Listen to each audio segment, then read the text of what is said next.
Recently, I've been having problems with the OEM navigation head unit that's currently in the car. I decided to go ahead and pull the trigger on one of those 10-inch Android head units for the car. I paid $300 for this one. This one is a little bit more of an upgraded version with 4 gigs of RAM and 64 gigs of memory. Alright, so let me go ahead and show you guys the issue that I'm talking about. If I turn on the car. Alright, so here we go. It's set on aux, but as you can see I can't press any buttons or anything. And the time is 1 o'clock. That is not the actual time. Actual time right now is 4:41, July 13th. When this screen goes away, I'll show you guys the time, the date, and also the fact that it's just completely frozen. Alright, so it's loaded. As you see, this is January 1st, 2002, 1 o'clock. And then usually within a minute, yep, it goes to this screen, DB disc reading error, please consult your dealer. And it's just stuck there. You can't change anything.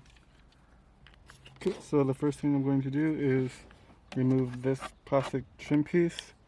And to do that, first I'm going to empty all the coins out of there, but then I'm just going to go ahead and pull it. It should come out with just a little bit of prying pressure. And then there's going to be a screw behind here that we need to take out. There we go. Then here's the screw that we're going to take out. Okay, so with this bottom piece pulled out and the screw taken out, we should be able to take out this first part of the dash. It's a little tug. Okay. So when it popped out, another tug on the other side came out, and I'm just gonna pull this cluster part. Oh, crap. Okay, can't do it with one hand. Take out this little plastic trim piece right here. You can just pry it out with a little bit of pressure. I have a bass knob, I have a subwoofer set up, so I can't pull it out all the way. But there's also going to be 2 8mm bolts that you have to take out from under there.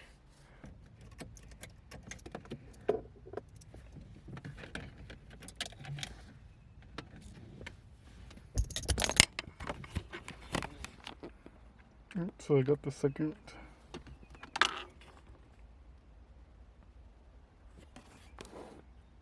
Alright, so I was able to get both of them out. Now everything should just come out. Okay, so what I actually ended up doing was unplugging these 2 clips from the VSA button and these. And I'm just going to take everything out in one piece. Get it here, pull everything.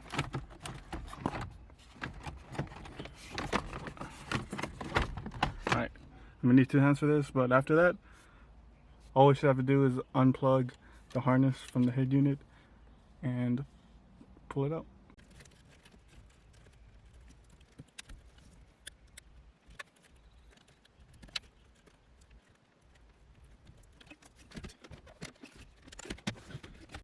Okay, the dash in the old head unit is out. Put it in here. And wow, I did not know this thing weighed so much. It's probably about 15 pounds. Honestly, very surprising. Okay, so what I'm going to do next is I'm going to separate the 2 pieces and then start taking out the climate control buttons and the emergency signal. So just to clarify, for the vent you have these 3 screws. This one is passenger airbag light. This one, it has these 2.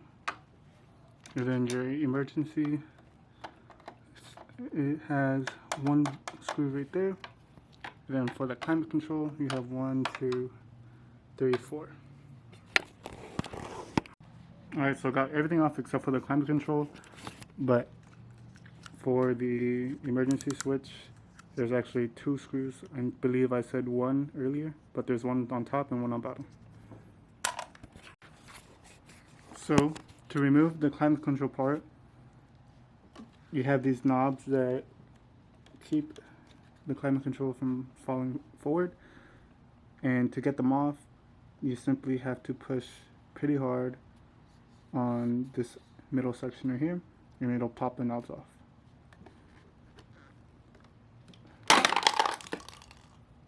There you go. Knobs are off. And here's the climate control pieces. Okay, so this is the radio I went with. This is the all-safe 4 gigabytes of RAM and 64 gigabytes of memory unit. I went with this one. It is a little bit more expensive. It's about 300 bucks, but it should have less lag and be more responsive than the 2 gig RAM, 32 gigabyte storage options. They're all out on the market, and I'd rather just get the more expensive one right now so I don't regret getting a cheaper one later on down the road. Here they are side by side. As you can see, this one has a lot bigger screen. The color looks the same to me. I think the texture on this one is slightly different, but it's not too far off.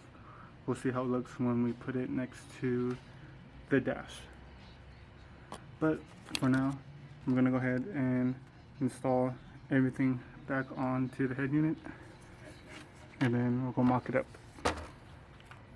Alright, so I've got all the buttons and stuff back on, but if you notice, there is no spot for the passenger airbag light on the new unit. So instead what we're going to do is we're still going to plug this in, but we're just going to leave it behind the head unit. You won't be able to see it on there, but to me it doesn't really matter. Everything else lined up perfectly. Very easy to install. It took me about 2 or 3 minutes just to screw everything back in. So now I'm going to check out the wires, see if I notice anything odd, and then we'll get back to installing it. Alright, so if you're wondering, it comes with this little plastic pry bar and a Phillips head screwdriver, a very small one. And then here is the antenna for the GPS. Here is the microphone. And then here are all the wires. We have the harness, and then we also have these RCA cable adapters. So I'm going to go back to the car, plug everything in, and I know that we have to splice one of the wires in order to get the factory amp to turn on and power the speakers. On the navigation model, the harness looks a little bit different, so I'm going to show you guys. I couldn't find anybody else on YouTube who did this with the factory navigation model, so I'm gonna go ahead and show you guys how to do that. Okay, so this is the USB cable. This end just goes into the back of the head unit, and then this cable right here, the USB part, I'm gonna run it into the glove box. And if I want to use Apple CarPlay or whatever, then I'll just clip the wire on the side of the glove box, put my phone wherever. I usually keep my phone on here with the car mount. I have another sticker, so I'm gonna put the sticker somewhere on the new one, and then hopefully the setup looks completely clean. I don't like having a bunch of wires everywhere, so I'm glad I won't really need this thing anymore with the charger and the aux adapter, Bluetooth aux adapter thing. I could just throw this in the glove compartment if I really need to charge my phone quickly. Okay, so if you have an SI model or the EX models that come with the premium sound system, you're going to have to tap into one of the wires that have power in order to turn on the amp when you turn on the car. Otherwise, the head unit will turn on, but your speakers won't have any sound and you won't be able to listen to anything at all.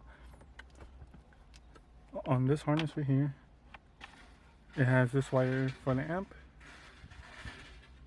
which is nice. So what we're going to do is we're going to splice this wire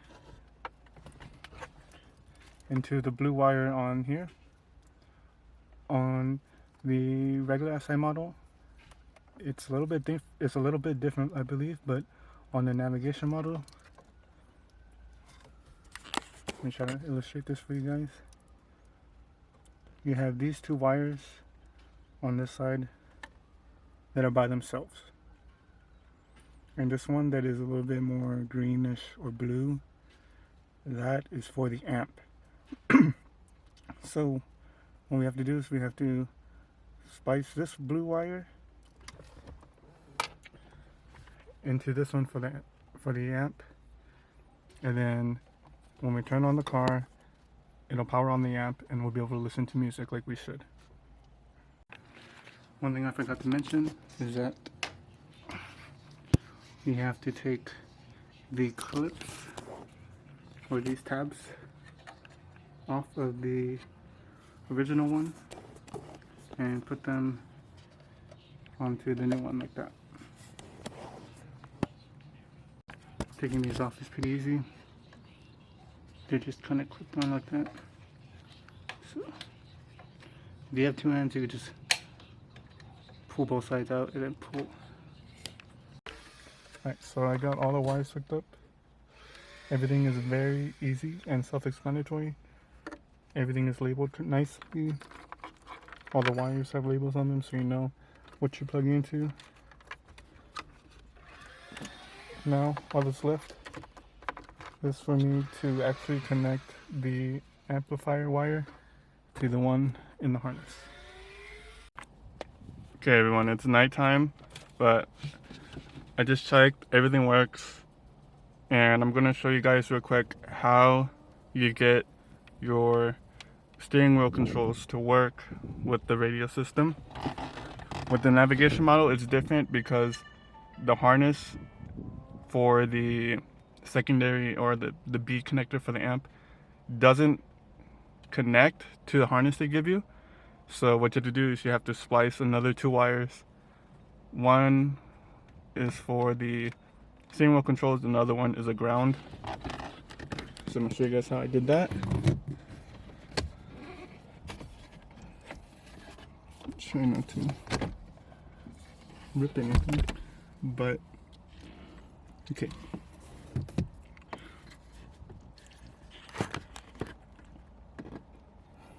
So this green one, this green one is the 22 pin that we have to splice things from. Okay, and then here you have the blue wire for the amp, and then you have a pink wire. The pink wire is for the steering wheel controls, and that I just splice into the pink wire on the harness. Normally on the non-navigation models, this is not a 22 pin, it's a 20 pin I believe, and it just connects straight into this harness. But it doesn't go in because obviously this is 22 and this is 20 or 17 or however, I'm not sure, don't quote me on that. But you also have a brown wire which is for the ground, and I just splice that into this black wire that's also on this connector, and that just goes to the ground. So after that, your steering wheel controls will work. Okay, so when I first installed it, I wasn't getting any sound.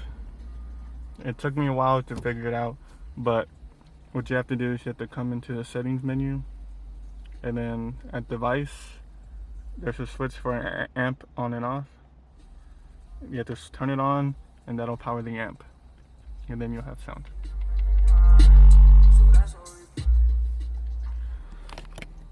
This head unit also has Apple CarPlay. So if I go ahead and plug in my phone, phone's plugged in, you come over here to the apps, and then CarLink 2.0. Let's see how long it takes. Boom, Apple CarPlay. Apple CarPlay isn't the most responsive, but it definitely isn't bad either. Click a random song. Apple CarPlay is a game changer, not gonna lie. Alright, so I just went ahead and bought the Honda app on the radio. And I have my Honda Flash Pro hooked up, and it's hidden away so I can't see it. But I believe with the Honda app, you can monitor all your sensors and everything like that on the radio. Let me see.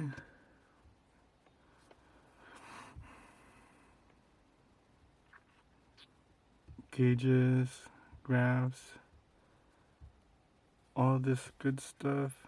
They even have tracking things, so I believe you could track your 0 to 60, you could track your G-forces and all that type of stuff if you're on the track. Scanning. I don't know if you have to do anything special for it to turn on, but let's see. Hopefully it connects without any issue. Alright, so I got the Flash Pro hooked up. I just set up my dashboard, and this is how I'm going to have it. There's a bunch of options. You can kind of set it up however you want. This is how I'm going to have it. And I think that's going to be it for this video. Overall, I'm very happy with the head unit. It is very responsive. The installation is a little bit tricky if you have the navigation model, because you do have to splice 3 wires. If you have regular SI with the normal radio, you have to splice 1 wire, and if you have a base model with no premium sound system, then it's just straight up plug and play. So I'm very happy. Hope you guys enjoyed the video. Hope this can help out somebody, and have a good night.